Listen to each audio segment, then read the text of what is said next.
You kind of have to get rid of those self-inflicted expectations based on what your experience may have been, and just be Mhm. willing to really step out, do something different, and then know that, prayerfully you have a safety net, a family, a friend group that you can fall back on if something happens, God forbid, and you make a mistake or you need to return back home.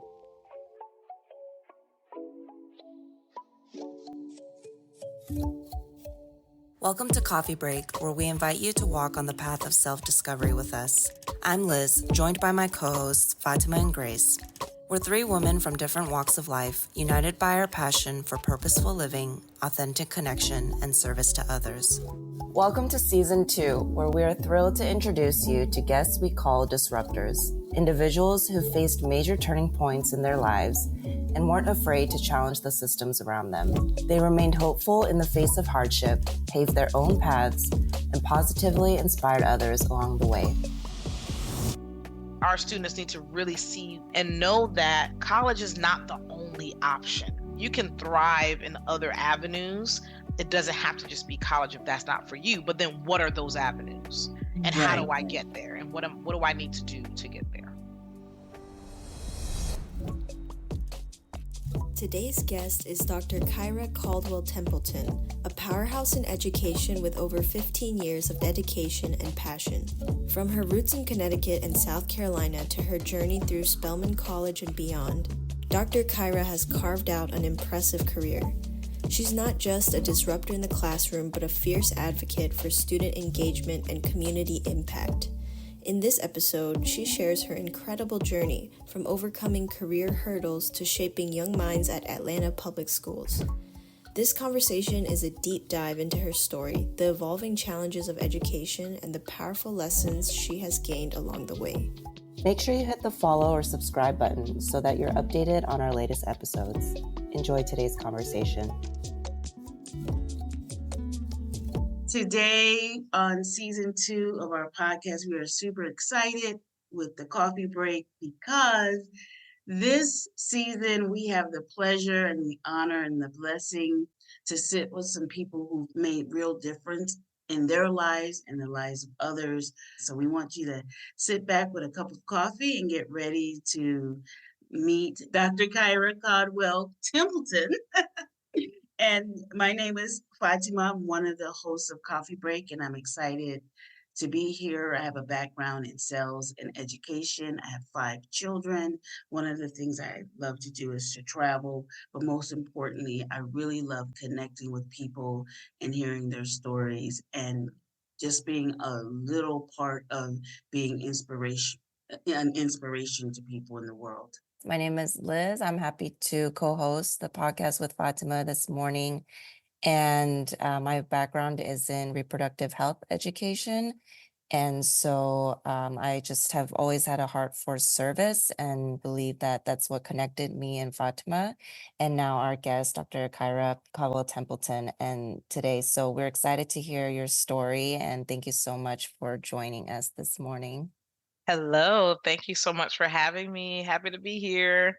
Yes, so I know Kyra through first of all, do you prefer Kyra or Dr. Kyra? Kyra is fine. Kyra is just Okay, fine. Kyra, okay. So I know There's a Kyra story through, why I have 2 last names, but we don't need to go into that right no, now. the story is good. I'm going to ask you that next. So Okay, okay. I know Kyra from my sister. They go way back. They're great friends. We have been doing some work together around coaching. And so when we were thinking about people that we wanted to learn a lot from and hear from, Kyra was one of the top people that we wanted to bring to the podcast. So yeah, tell us, why do you have 2 last names that you have us stumbling over? I'm like, Dr. Oh, Kyra, I Caldwell know. Templeton. And I actually got the idea from your sister. Let's start Okay. there. When she got married, but basically, and I'm at work. They call me Dr. CT for sure. All the kids call me Dr. CT for sure, but Kyra is fine for this setting. So my husband and I, we got married in 2017, and at that time we had been together for 13 years, Wow. and we were good and grown. Right. I was 35 And I'm like, I've been Kyra Monet Caldwell for 35 years, and I don't want to take on Templeton. So the happy medium was that I was going to be Kyra Monet, and I didn't want to drop my middle name either. Had a lot of rules. Kyra Monet Caldwell Templeton, no hyphen. And at that time, also, I was working on finishing up my PhD at Mercer University, and I was going to be published. And so, and all of the years, 35 years of being Kyra Monet Caldwell, all the years professionally being Kyra Caldwell, known as that, I did not want to drop the Caldwell. Mhm. And so the happy medium was for me to just have all of those names on my driver's license, on my social security card, on everything. And it is confusing. I know, I know. And he said, well, if we ever have any children, he or she is going to be Templeton. I said, I know. And so Mm. that's why I guess, at work, I'm Dr. CT. But at home, I'm just Mrs. Templeton, Spencer's mom, Lance's wife. Yeah. I liked your story. Well, when you said that you had been with your husband for 13 years before marriage. I think if you don't mind, I'd like to explore that a little bit more Sure. because we know that we're going through a difference in how people are seeing relationships. And Mm, so it's interesting because I feel now that it's important to spend time to get to know someone. I don't know if 13 years is the length of time. he took So way too long. Let's be clear. Just kidding. It was hey, it was in the right time, in God's time, I suppose. what were the elements? Was it distance? Was it your job? Was one of you not ready? What was it? No, especially based on how one is raised, you're like, hey, I want to make sure that I have all these things in place before I propose and have this family, right? So at the time, we had an apartment. We both were, well employed, doing well in education. And yeah, I don't know. I don't know if he just wasn't, because I was ready, I guess, if you can say that you can be ready for marriage, but we were living together already. We have known each other. We've met our families. We kind of really just were together, with the exception of the piece of paper, right? So Mhm. to make it official, quote unquote. And so, I would have my friends would pull him to the side and talk to him. And my grandmother would make comments like, I want to see Kyra marry before I die. I'm like, Granny, like, okay, we don't have to go down that path. No pressure. Uh, right. Thank God she's still here on this earth. She's 93 years old, and she Oh, got it. wow, She, that's she amazing. lived to Thank see God. us Yeah. get married. She lived to see us. And then after we got married, I want to have another and she had plenty of great grandchildren. I Right. want to see you have a baby before I die. I'm like, okay. Right. So she saw all that too. But at any rate, I just think that there's this expectation that maybe your family sets for you, or society, or even expectations that you set for yourself, that this is going to be the mile marker to determine or to tell me that I'm ready for X, right? So it Right, could right. be the mile marker to tell me that I'm ready for a child, or I'm ready for a new career move, or I'm ready to move to Hawaii and do awesome things, right? Or I'm ready to leave, like, and do something, leave the nest if you're a young person still at home.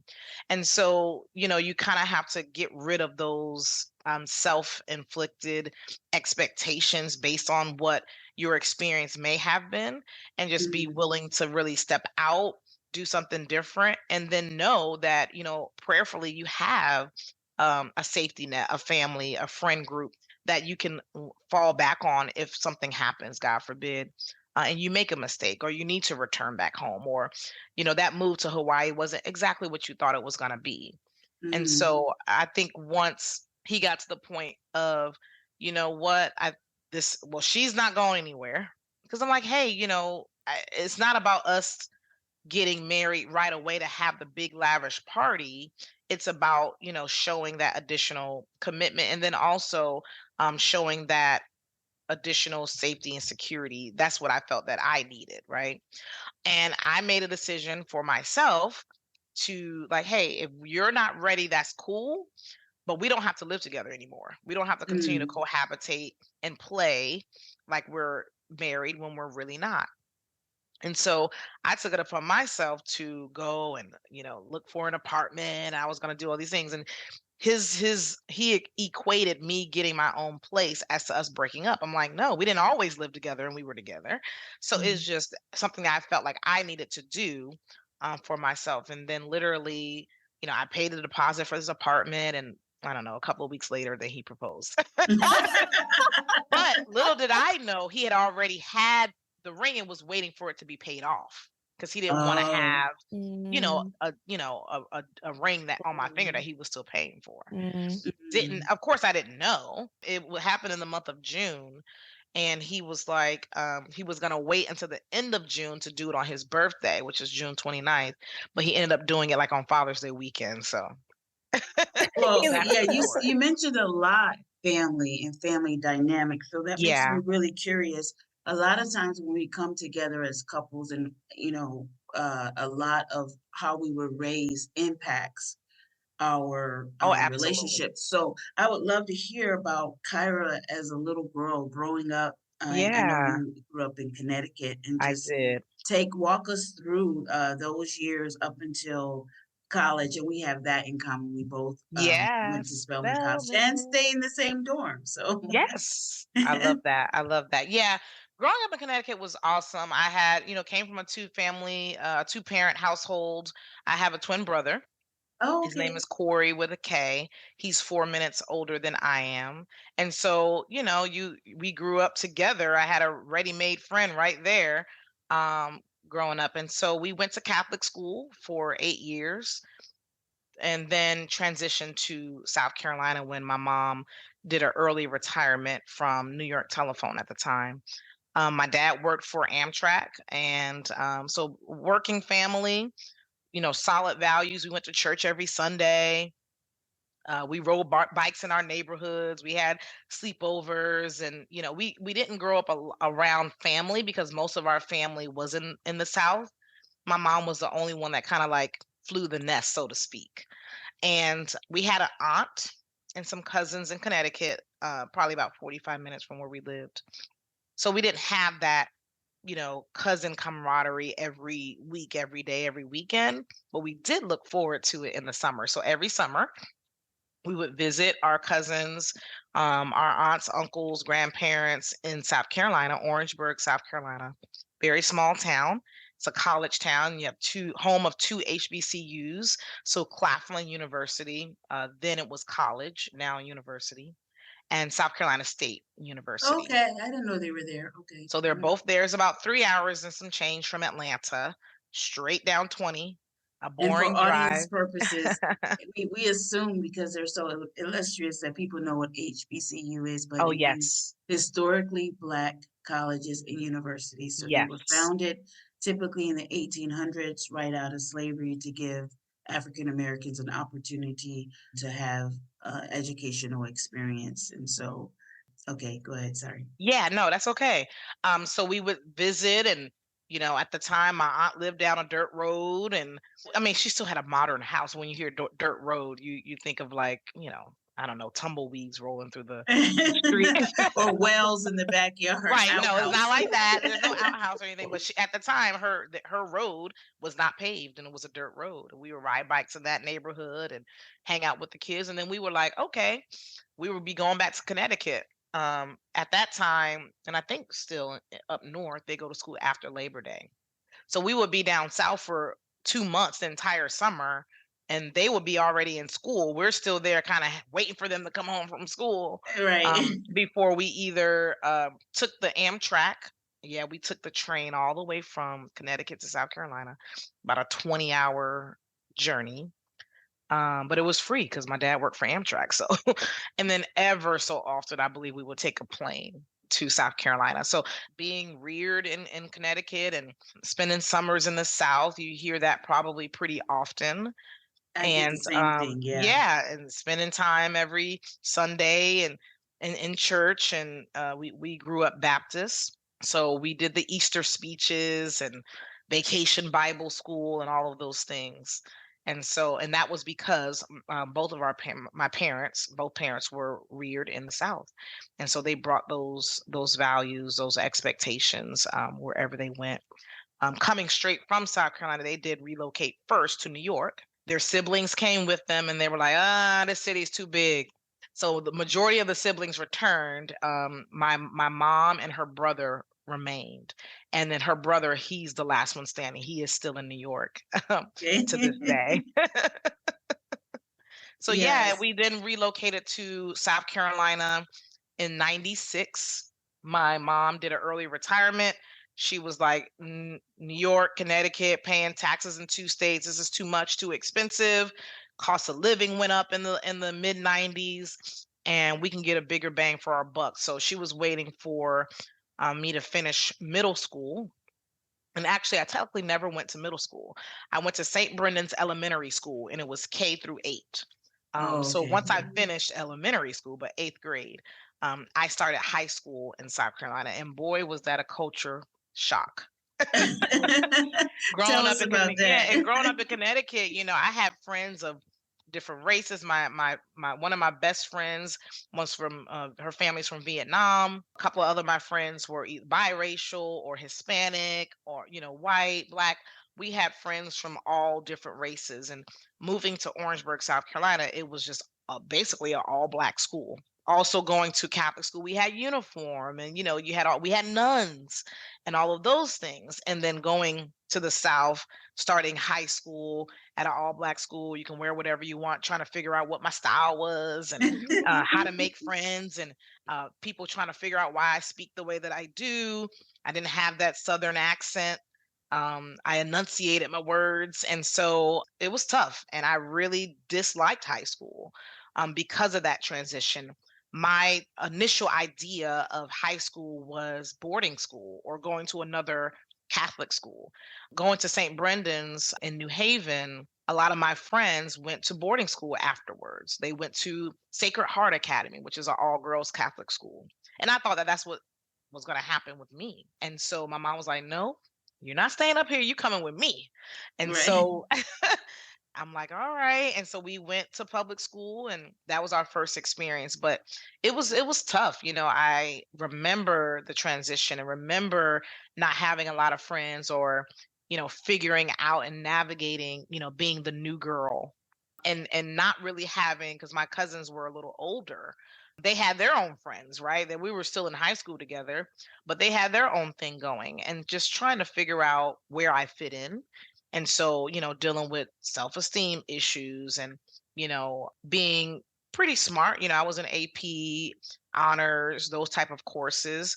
And, other folks that were in the neighborhood, or that I knew, would poke fun, or, just saying little Yeah, I mean, comments it and sounds things like of that nature. so many similarities. My Yeah. parents, we were in Syracuse, New York. My Okay. parents would send us down for the summers. I loved the summers. We would run wild here in Atlanta, riding bikes and going to the mall. I mean, all types of things my parents would never have allowed in Syracuse. When I came down for the summers with all my cousins, and I had cousins in Atlanta and in Columbus, and it was a lot of us. And so I would spend some time in Columbus and some in Atlanta. I didn't enjoy school in the South. I couldn't wait to graduate. And the night that I graduated, I left for good. What Yeah. happened to you when you graduated? What did you Yeah. do? Oh, wow. So I was so focused in high school because I knew my end goal. I always wanted to go to Spelman. Me too. I knew Always. it's That like, was my first what choice. grade? What grade did you know? Did you Oh know? my gosh. I want to say when I was like in Me too. middle Eighth school grade. age. Eighth I Mhm. grade believe was there like, was yeah, I don't know the exact moment. And everyone says, watching a different world. I always wanted right. to go to HBCU, but yeah, I don't know the exact moment, but that was always my first choice. And so even though I did not assume that I was going to get in, so I applied to 10 schools. And I originally got rejected from Spelman. I got a Mm. rejection letter. And then a couple of weeks later, I got a financial aid award letter for Spelman. My mom was like, well, wait a minute. How did she get an award letter and she didn't get in? So we were getting ready to send. Hampton was my second choice. And I know your sister Rashida went Rashida there, went to yeah. Hampton. And my husband's sister, my sister-in-law, she went to Hampton too. A funny story, we have the same middle name. Our first names are 4 letters, and our birthdays are 3 days apart. So I guess we were meant to be together anyway. Right. So yeah, I was getting ready to send my money to Hampton for the deposit. And my mom called and she was like, "Hey, a little confused. My daughter got rejected, but we also got a financial award letter. Can you clarify?" And they were like, "Oh, we sent her the wrong letter. She actually got in." Oh. And so I remember I was in what was her name? Miss D's, I believe, math class. And that's when the teachers had the phones in the class. So the phone rings, teacher answers the phone. She's like, "It's for you, Kyra." I'm like, "What?" So my mom, she was like, "You got it?" I was like, "Wait, what? What are you talking about?" "You got it. You got into Spelman." I was like, "No, no, remember?" She was like, "No, you got in." And she said, "Thank the Lord right now." I was like, "I'm in class. Like, you need to say it right now." And I was like, "Thank the Lord." Like I was like embarrassed or whatever. Yeah, and so my friends were like, "What's going on?" And I was so excited and then, experienced some issues with some other girls that wanted to go to Spelman didn't get in or was mad that I got in but never applied. I'm like, "Well, you didn't apply, so why are you upset with me?" Mhm. Um, so after that, I graduated, and when it was time for me to move on campus that summer, I was out. Right. So I what was out of there. we know that Spelman is a great school. It's an all-women's college based in Atlanta, Georgia, and a lot of great people have come through there. But it's not, the typical liberal arts college with lots of funding. So we all have our challenges that we experience. So what were some of your challenges coming from South Carolina, coming into Spelman? Can you share that with the audience? Sure, absolutely. Well, when you hear the word Spelman, the name Spelman College, and even growing up, even probably even now, still, there's a stereotype that comes to mind. The type of girl, the type of family she comes from. There's a stereotype of, oh, she has money, her family is wealthy, she's bougie, quote unquote. She acts a certain way or carries herself a certain way. And so I came in with that, like, I have to be this certain person, I have to have this certain look. So right before I get a full head of weave so I can have long hair. And I mean, I love short hair. I've been rocking the shortcut for a while now, but my hair just would never grow. Like my cousins had long hair, my mom had long hair, my hair would never grow like down my back. So I put weave in my hair so I can have long hair, and I made sure that I had all these things. I've been working since I was 15, so I saved up my money to make sure I had a stereo and a TV in my room and all these things. And so, yeah, I came in thinking one way, and then when I got there were women and girls from all walks of life, right? You had some that were, the trust fund babies, and you also had some that, came from New York and grew up in Harlem or came from, California or came from another country.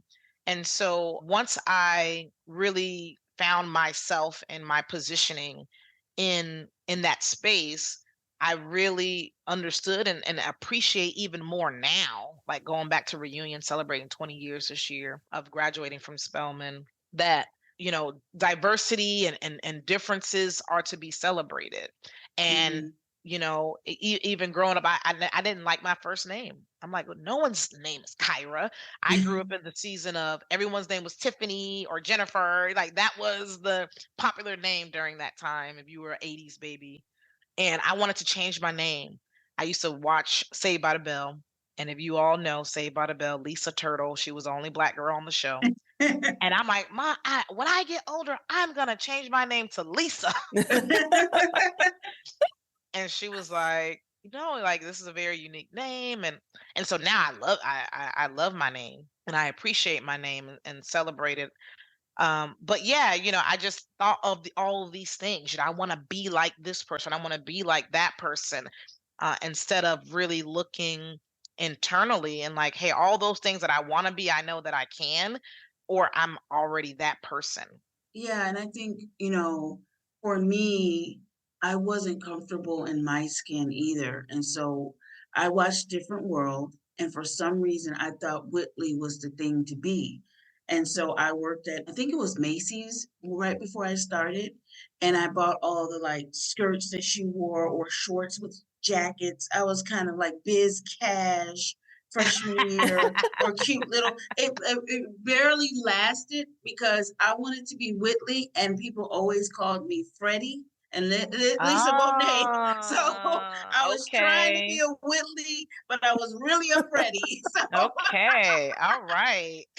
and I actually had a friend who was two doors down from me. She had the private room. We didn't have a lot of private rooms in the dorms. She had the private room, and I think she was from South Carolina, and she brought trunks and trunks of stuff. She was the true Whitley, and her name was Hillary, like on the Fresh Prince Oh of yeah, Bel Fresh Air. Prince. Yeah, Hillary. Fresh Prince. Yeah. Yeah, so I was like, okay, let me give it up because she is naturally that, and so, but I think beyond the humor, what I'm hearing is that we didn't see a lot of representation in the media, on TV, anywhere, and so we either had to imagine it for ourselves or try to fit ourselves into what was already in existence. So, Liz, what about for you? Did you find, growing up and going into college, you kind of trying to figure your way. How are you going to fit in? Because I know you grew up here in the South, but you went to school in Boston. Yeah. Oh, that reminded me of a story when I first moved to Boston, and I think we were doing some kind of freshman orientation icebreaker.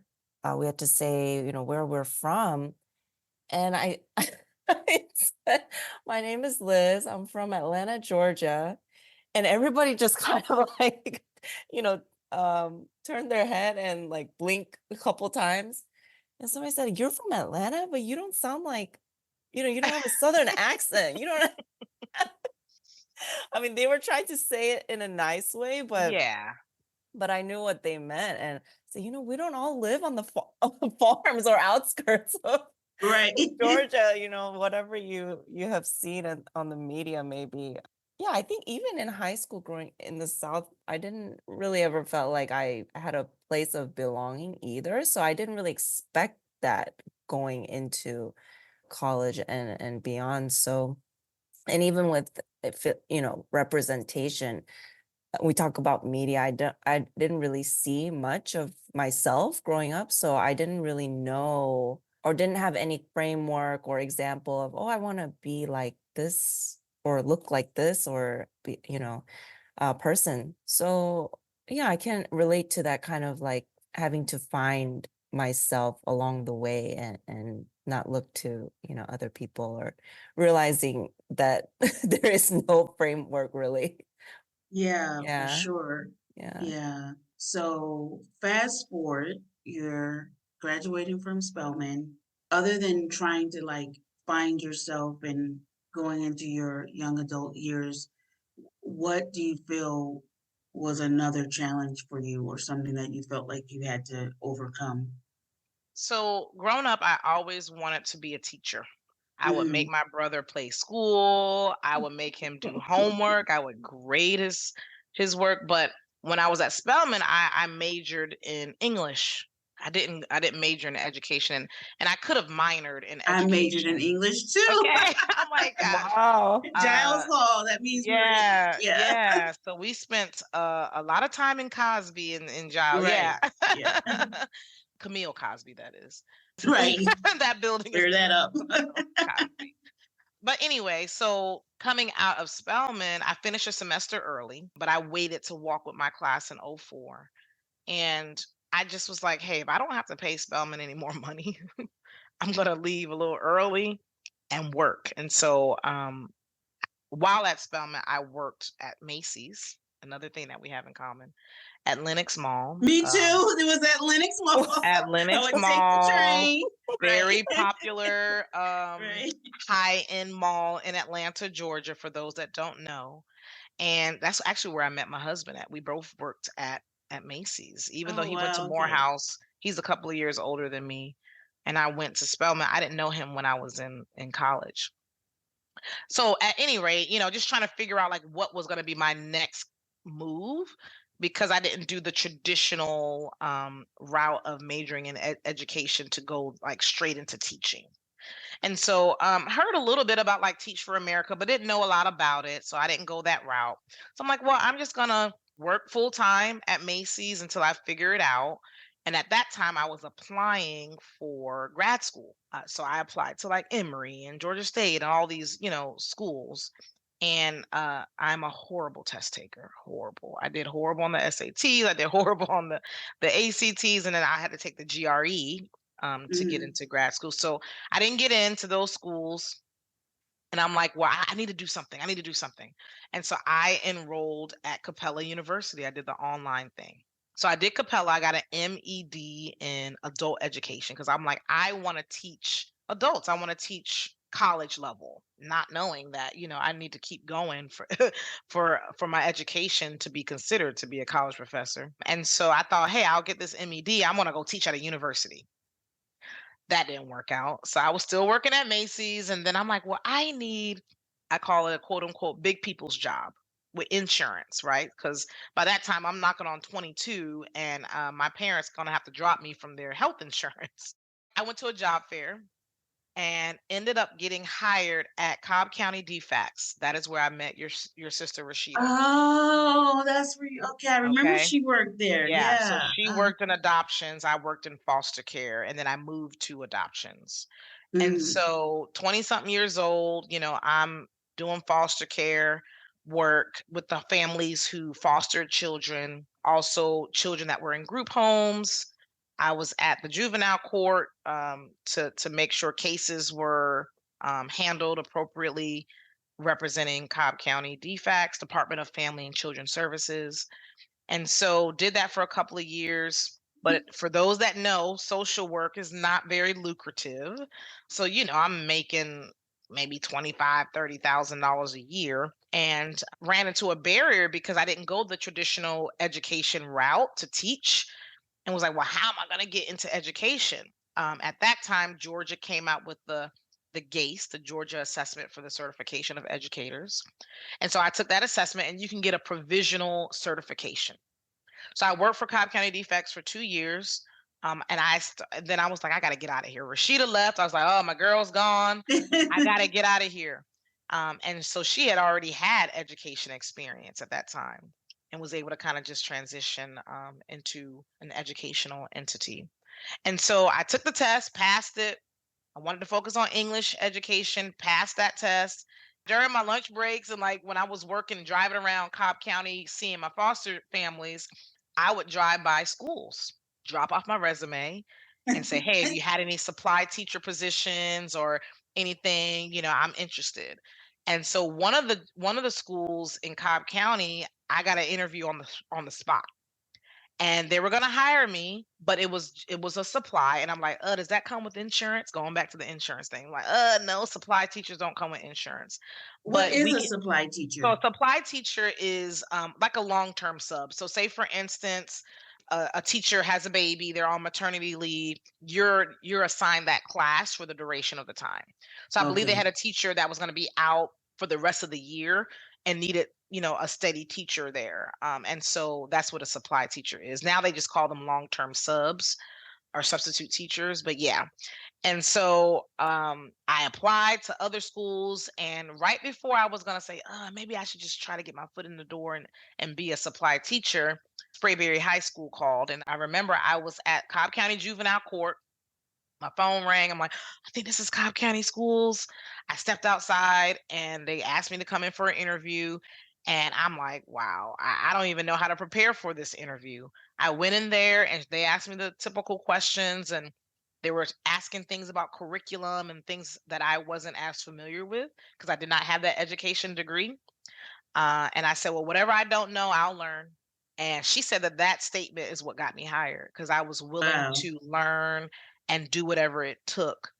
And I worked at Sprayberry High School. I taught all the grade levels, 9th through 12th, from world lit to British lit to multicultural lit. I was there for 4 years, so that was my first teaching gig. Mhm. And so that was some of the barriers, like just trying to figure out what I wanted to do, how I was going to do it. and then also still take care of myself. Because if you haven't figured out by now, I'm a pretty independent person. Always been that way ever since I was young, and didn't want to heavily depend on my parents to help me pay rent, help me pay, bills of that nature. So that was one of the barriers, just trying to figure out what was next and how to take care of myself financially. If we were to fast forward now and you think about the Kyra then and the Kyra now, do you feel like teaching and education is also your purpose? Absolutely. For a while, I did not have a desire to have children. And so I thought I was put on the earth to take care of other people's children. Through my work at DFACS, I found so many children that were hard to place. When I moved to adoptions, I found them homes. And then, teaching, I've taught thousands of students in Atlanta. And I just thought that that's what I was here for, right? Always having that desire to teach. Maybe it's probably a little bit of personality because I like to be in charge. My dad called me Miss. He addressed me as Miss even as a little girl, like Miss. He just called me Miss or Missy, because I demanded that type of attention, respect, what have you. And then also I just enjoyed the process of it. I enjoyed learning new things, and I enjoyed imparting knowledge to people, no matter the age, but had an affinity for older students. So, I didn't want to teach elementary or middle school. I was clear on that. Um, I wanted to have those conversations with individuals who really wanted to learn. So it was hard for me in the classroom where there was a kid that didn't want to learn. I'm like, what do you mean? Learning is awesome. Why don't you want to learn? But over the years, I feel like I've probably, when you have discipline issues as a teacher, they call them write-ups, right? You send them to the office, you write them up. And so I've probably written up maybe two students in the years that I've been teaching, because I work to build those relationships with the students to really understand where they're coming from. I remember one time a student was acted up in my class, and I was always on the phone with parents. I did not shy away from calling parents. And I called the dad, and he was like, "Well, what do you want me to do?" I'm like, "I want you to talk to him and help me out." He said, "Well, no, you're gonna have to figure that out. You're with him during the day. Wow. I'll figure it out at home." And I was like, "Okay." And so that was a signal to me that, students don't always come from homes where the parents are invested in their success outside of the home or their behavior outside of the home.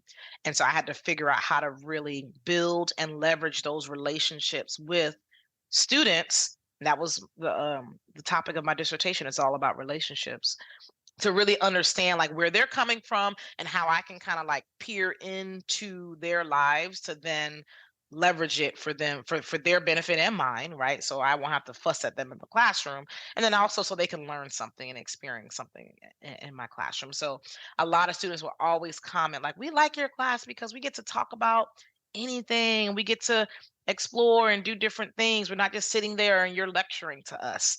And so that made me feel good to really get that feedback, that direct feedback from students that, "Hey, we see that you know us and that you care to know about us." So, yeah. I love that. So, from all of your experience, because you've worked so closely and extensively with young people, I'm curious, what are some challenges that you feel like young people are facing today? What are some of the greatest challenges, and how, maybe somebody listening to this that is an educator, administrator, or sibling of somebody, parent of somebody, that how they can best support our young people growing up and navigating school? Yeah, yeah. I will say, growing up in the 80s, 90s, early 2000s, we didn't have cell phones like that. We didn't have Mm, social media like that. And so I know it sounds cliche, but and not to say we had our own issues clearly with self-esteem and things of that nature, what we saw in magazines and on TV. But the magazines and TV didn't interact back with you, right? So it wasn't like Mhm. a comment here, or hearts and likes and thumbs ups and all those type of things. Looking for that external validation. The magazine wasn't talking back to you. And so now with the social media aspect, folks are engaging with people they don't even know.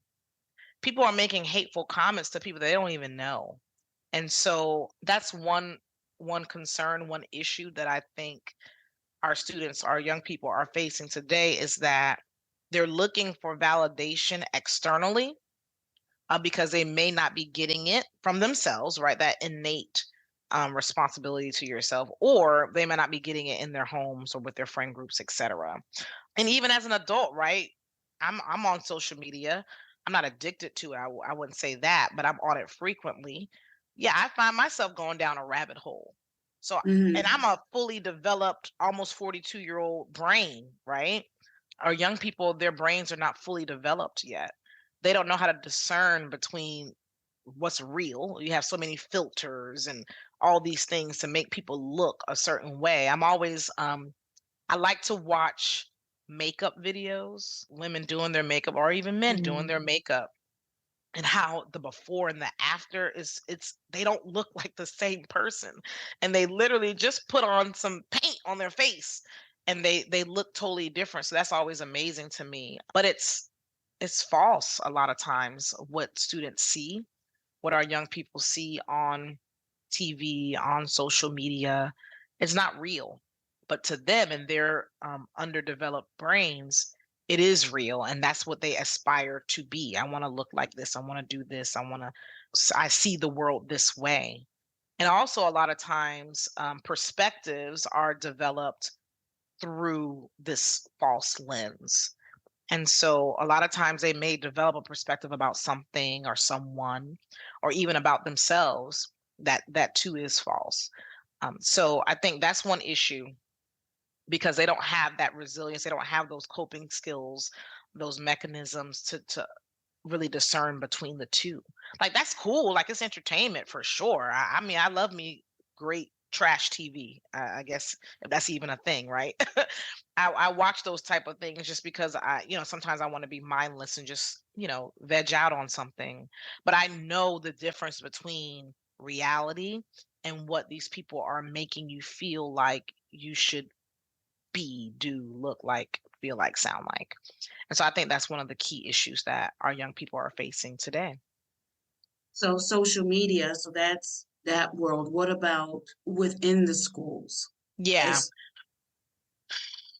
I would probably say like overall exposure and different experiences, that comes from how teachers are trained to teach, how they are making sure that the curriculum is relevant, that students really see themselves in what they're reading and what they're learning, and that they're able to make those connections like, why does this matter? What is the enduring understanding for me learning this thing or reading this book? How can it benefit me in the future?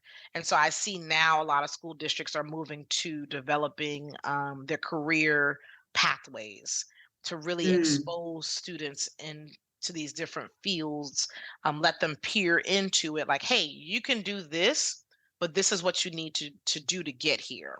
Or here's someone to come from the outside to share their experience with you to make it more tangible, to make it more realistic for the students. And so I think really exposure, having those external learning experiences outside of the classroom. A lot of times, some students, unfortunately, when they go off to college, they go to schools that they've never visited that state, mm, and then they struggle, and then they come home, or they struggle and then make poor choices while they're there. They may be first gen students, first generation graduates in their family, the first to go to college and actually finish college. So they don't have that cousin or that auntie or uncle to really tell them like this is how it is and this is how you navigate these challenges that you're going to experience. I was blessed to say that I had that, right? My mom went back to school as an adult. She went to Fordham University because at the time when she was working for New York Telephone, they paid for her to get her undergraduate degree. And she was, older, right? Had two children, married, and all of those type of things. And then she went on to get a master's and her doctorate. She beat me to it. She beat me to the doctorate, but it's all good. And so, yeah, I think our students need to really see the possibilities and know that college is not the only option. Right, right, You can thrive in other avenues. It doesn't have to just be college if that's not for you. But then what are those avenues? And how do right, I right. get there? And what do I need to do to get there? So I know now you are the program director for student services for Atlanta Public Schools. Congratulations. Thank you. Um, Student engagement, not Student services. Those are engagement, not different. student services. Okay, right, right. They're different, right? Yeah. So, where do you see yourself in 5 years as far as what you'll be doing and impact? Wow. Now, if you would have asked me that question last year, this time, well, I haven't been with Atlanta Public Schools a year yet. In a couple of weeks, it'll be a year. So if you would have asked me this maybe 15, 17 months ago, I would have said I would have been, being an instructional coach. I was with Marietta City Schools at the time, and I would have stayed there. And that's it. I just wanted to do like write curriculum and support teachers. Um, Other reasons why I had to leave that school district, and it's a great district. It was just my personal experience, and what I was willing to tolerate. I don't know, that question. I think about it often. There's a lot of transitions going on in education in general, but I don't know. I really don't know. I never had an aspiration to be like a principal or an associate superintendent or superintendent of schools. I think I still want to teach at the college level. I could totally see myself at Spelman one day teaching a course or two in education or in English.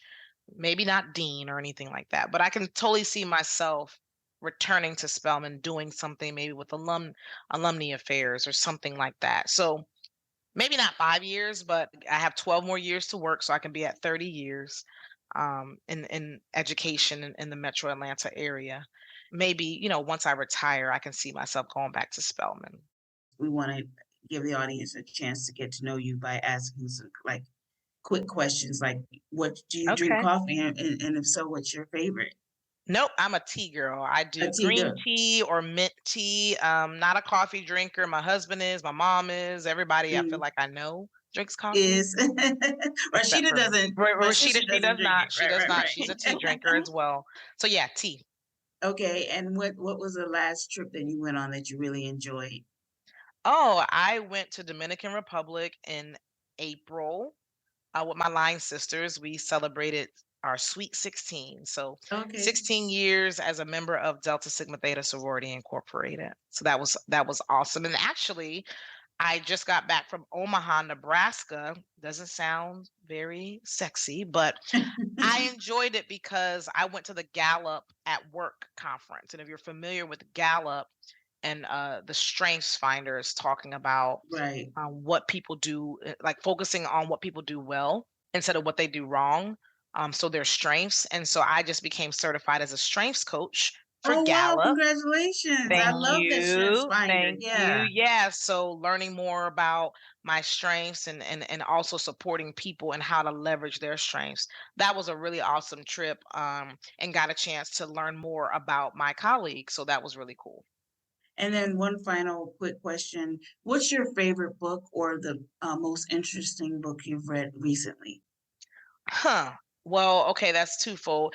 Favorite book is Their Eyes Were Watching God by Zora Neale Yeah, Hurston. She's one Horston. of my Yeah. favorite authors. Her, Toni Morrison, that whole camp. Most recent book that I read, I'm actually reading How Women Rise. And so Who's that by? this is by Sally Helgeson and Marshall Goldsmith. How Mm-hmm. Women Rise, Break the 12 Habits Holding You Back. And Mm. so I'm reading this as part of a leadership cohort that I'm a part of with my sorority. And we're talking about leadership as professionals and leadership opportunities within the sorority. And so we are doing this book study. So yeah. What do you believe is your superpower? Wow. When I was looking at that question, I was like, oh my God, I don't know what I'm gonna say. I think, well, I'm gonna lean on my top five, my strengths. So with Strengths Finder with Gallup, you have your top five strengths. And there's a series of 34, but your top 5, even mainly your top 10 are like what you can do that you do without thinking, you do really well. So I would say my superpowers lie in my top 5 strengths, which number 1 is discipline, number 2 is achiever, number 3 is relator, number 4 is connectedness, and number 5 is learner. And I see those top 5 strengths play out in everything that I do, professionally and personally. Yeah, we have achiever and connectedness Yeah. similar. I'm not sure which number mine is, but we have that. And so what's next for you if our audience wants to follow you and see what it is you're up to, talk about, in the fall, what you're looking forward to, where we might be able to hear you on another podcast or see you speak Yeah. or anything going on? Yeah, absolutely. So I said earlier when we were kind of getting to know each other, I am part of an online community called What School Could Be. And so there's an app for it. If you follow me on LinkedIn, Dr. Kyra Caldwell Templeton on LinkedIn, um, you will see a link on how to get connected with that network. So I'm doing some work with them, kind of being a champion for that online community. Very interesting. They offer free webinars and experiences, learning experiences for educational professionals. Also, you can find out everything that I'm doing professionally on LinkedIn. As mentioned before, I have the privilege with my role as program director of student engagement for Atlanta Public Schools, the privilege of working with student leaders throughout the district. And I also serve as the co-advisor of the Student Advisory Council, a group of students, 2 representatives from each of the high schools in Atlanta, who represent the voice of the 50,000 students that are in Atlanta Public Schools. And so throughout last year, we did some great things. The students spoke on the Hewlett Foundation panel and representing the district throughout Atlanta and beyond. And so we're looking, and I'm looking forward to continuing that work, building those student leaders, really being stewards of the student experience in Atlanta Public Schools and beyond. We are developing a student bill of rights for the district, so I'm excited to really see that be piloted and brought to fruition in the fall and spring of next year. And also with my consulting work, I am co-founder of Radiant Educational Services, LLC. You can find us at www.radiantedservices.com. Also on Instagram, radiant_educational_services, along with my co-founder, Rashida Salam Talbert. So we're continuing our work with professional development, instructional coaching, leadership coaching with our clients that we work with. So yeah, that's a little bit about what's on the horizon for me. I'm not surprised that one of your strengths is discipline because I feel like you're very clear about even when you're not clear. Yeah. You're clear. Gosh, yeah. One of my teachers that I used to coach, she got me this little bag. It says chaos coordinator. Right. And even in the chaos, I will coordinate and organize something so it can make sense for me. So absolutely. Right. Yeah. So thank you so much. We appreciate you so much. This was fun. Yeah. Thank you all so much for thinking of me. This was great. That's it for today. Thank you for listening. We hope you enjoyed the conversation. To learn more about today's guests and find related links and resources, visit the episode page at nexusexperience.com. You'll also find our full podcast archive and a free 10-page workbook with 4 powerful journal prompts to help you reconnect with yourself. If you'd like to support the podcast, please subscribe on Spotify, Apple Podcasts, or YouTube. And if you enjoyed this episode, leave a review letting us know. Sharing the show with friends is also incredibly helpful. You can find us at Inside Coffee Break on Instagram and TikTok. For updates, subscribe to our newsletter on Substack via the footer of our website at nexusexperience.com. Today's show was edited by our co-host, Grace Chung. We appreciate your love and support. See you in the next episode.